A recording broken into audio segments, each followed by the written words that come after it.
Shalom, selamat bertemu kembali di dalam renungan firman Tuhan. Semoga kita semua dalam keadaan sehat, kasih karunia dan damai sejahtera dari Allah Bapa kita dan Tuhan Yesus melimpah atas kita semua. Mari kita berdoa. Allah Bapa yang Maha Kuasa, yang menjadikan langit dan bumi, dan yang kami sembah di dalam Tuhan Yesus Kristus. Kami bersyukur dan berterima kasih atas pemeliharaan-Mu. Sebelum kami beraktivitas, kami akan membaca dan merenungkan firman-Mu. Kiranya Engkau berkenan membimbing kami dengan Roh Kudus-Mu. Di dalam nama Yesus, kami berdoa. Amin. Tema renungan kita adalah Jangan Takut.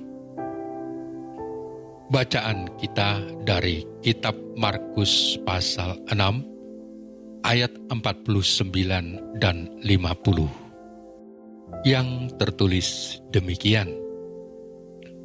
Ketika mereka melihat dia berjalan di atas air, mereka mengira bahwa ia hantu. Lalu mereka berteriak, sebab mereka semua melihat dia, dan mereka pun sangat terkejut. Tetapi ia segera berkata kepada mereka, "Tenanglah, aku ini, jangan takut." Bapak, Ibu, dan saudara-saudaraku yang dikasihi Tuhan, setelah mengadakan mukjizat dengan memberi makan roti lebih dari 5.000 orang, Tuhan Yesus meminta murid-muridnya berangkat terlebih dahulu ke seberang, ke Betsaida, supaya dia dapat berdoa sendirian. Ketika para murid bersusah payah mendayung melawan hempasan angin sakal sepanjang malam itu, tiba-tiba mereka melihat Yesus berjalan di atas air. Para murid menjadi sangat ketakutan karena mengira Yesus adalah hantu. Namun Yesus meyakinkan mereka agar tenang dan tidak takut. Sesudah Yesus naik ke perahu, angin kencang pun reda. Para murid sangat tercengang dan bingung. Kedatangan Yesus mengusir rasa ketakutan para murid dan menghadirkan perasaan tenang. Saudaraku yang dikasihi Tuhan, perasaan takut, cemas, atau khawatir pernah dialami oleh semua orang. Rasa takut di satu sisi dapat menimbulkan reaksi yang positif.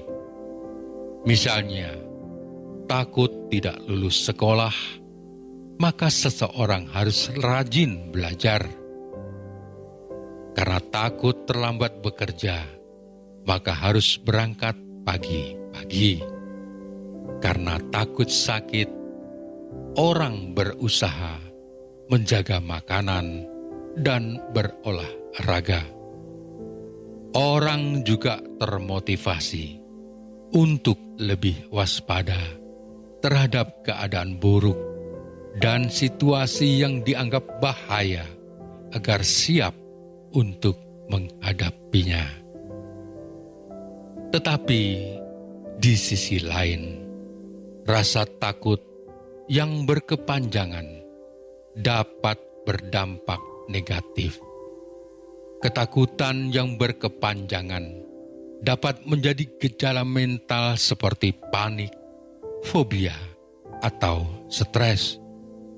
Saudaraku yang dikasihi Tuhan, kondisi yang tidak pasti seperti saat ini membuat banyak orang dihantui oleh rasa ketakutan. Takut tidak dapat memenuhi kebutuhan hidup keluarga karena diberhentikan dari tempat kerja. Takut usahanya semakin terpuruk karena dilarang membuka usaha atau tokonya harus tutup. Dan banyak lagi yang membuat orang semakin ketakutan. Penularan virus corona yang meluas dan semakin cepat membuat orang ketakutan berinteraksi dengan orang lain. Ini dapat dimaklumi karena mengabaikan suatu bahaya merupakan tindakan yang salah. Namun, salah juga kalau kita hidup dalam kekhawatiran dan ketakutan yang berkepanjangan. Kita harus menyerahkan kepada Tuhan yang dapat melepaskan kita dari tekanan-tekanan ketakutan. Saudaraku yang dikasihi Tuhan, melihat Yesus berjalan di atas air, Petrus berusaha untuk menghampirinya. Semula, ia bisa berjalan di atas air, tetapi ketika perhatiannya beralih dari Yesus kepada ombak-ombak yang besar, dia menjadi takut dan mulai tenggelam. Ia berteriak minta tolong, dan Yesus segera mengulurkan tangannya dan memegang tangan Petrus.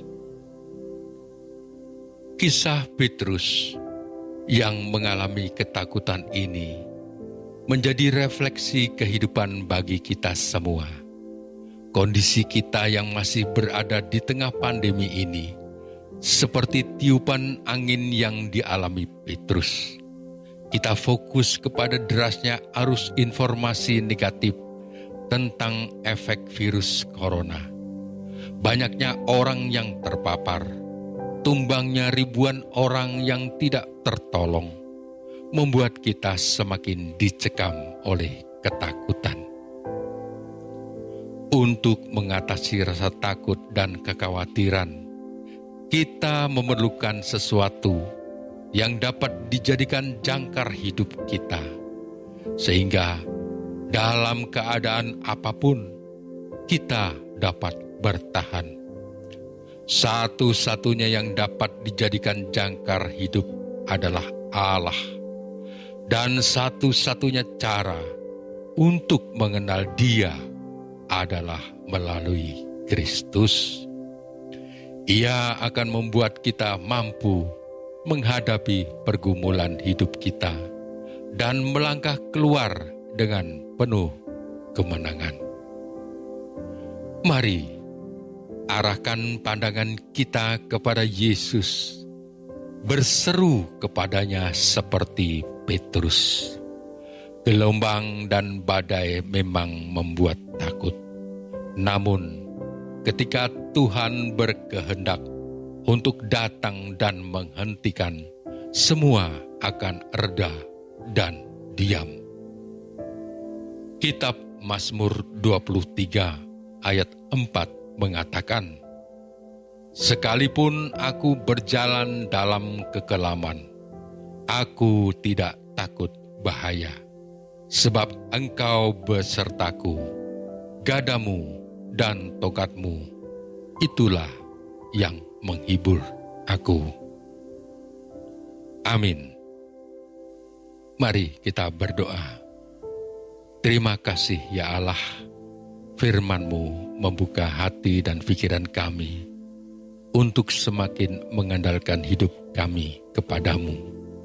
Karena Engkau adalah jangkar hidup kami. Kami sering hanya fokus terhadap masalah yang kami hadapi dan berpaling dari-Mu. Saat ini ya Allah, kami juga mau berdoa. kiranya Engkau mengangkat rasa takut yang sedang kami alami. Meski kami dikepung oleh ribuan virus yang menyerang kami percaya Engkau dapat menghalau dengan kuasa-Mu. Berkatilah segala upaya pemerintah kami untuk menghentikan penularan virus ini.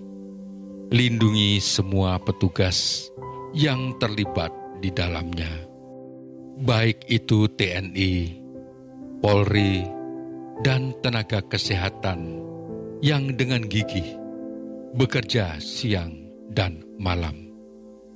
Jamah dan sembuhkan orang-orang yang sedang menderita sakit. Berikan kekuatan hati dan kesabaran bagi saudara-saudara kami yang ditinggalkan oleh orang-orang yang dicintainya. Terima kasih Tuhan, ampuni dosa dan kesalahan kami. Di dalam nama Yesus kami telah berdoa. Amin. Demikian renungan kita pada hari ini. Terima kasih atas partisipasi saudara semua. Kita berjumpa lagi pada renungan berikutnya. Tuhan Yesus memberkati.